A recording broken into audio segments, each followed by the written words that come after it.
তো বলো তোমাদের পরীক্ষা কেমন হলো? আমার পরীক্ষা তো ভীষণই বাজে হয়েছে।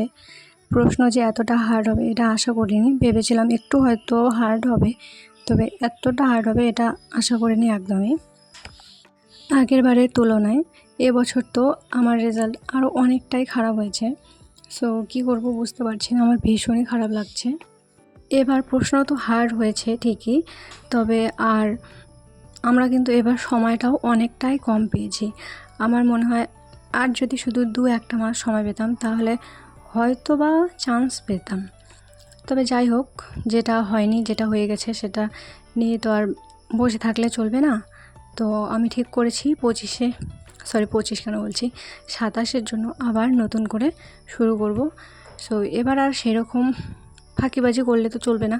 আমি যাই হোক মাঝখানে একটু অলস হয়ে গিয়েছিলাম, কারণ সবাই তো বলছিল যে এক্সাম পিছোবে, কিন্তু শেষ পর্যন্ত আর এক্সাম পিছলো না। তো এবার আর ওইরকমটা করা যাবে না, একদমই না। এবার যেহেতু কোশ্চেন অনেকটাই হার্ড হয়েছে, তো 27-এর জন্য সেইভাবেই প্রিপারেশান নিতে হবে। আর তোমরা আমাকে অবশ্যই কমেন্ট করে জানাবে যে তোমরাও কি আবার প্রিপারেশান নিচ্ছ।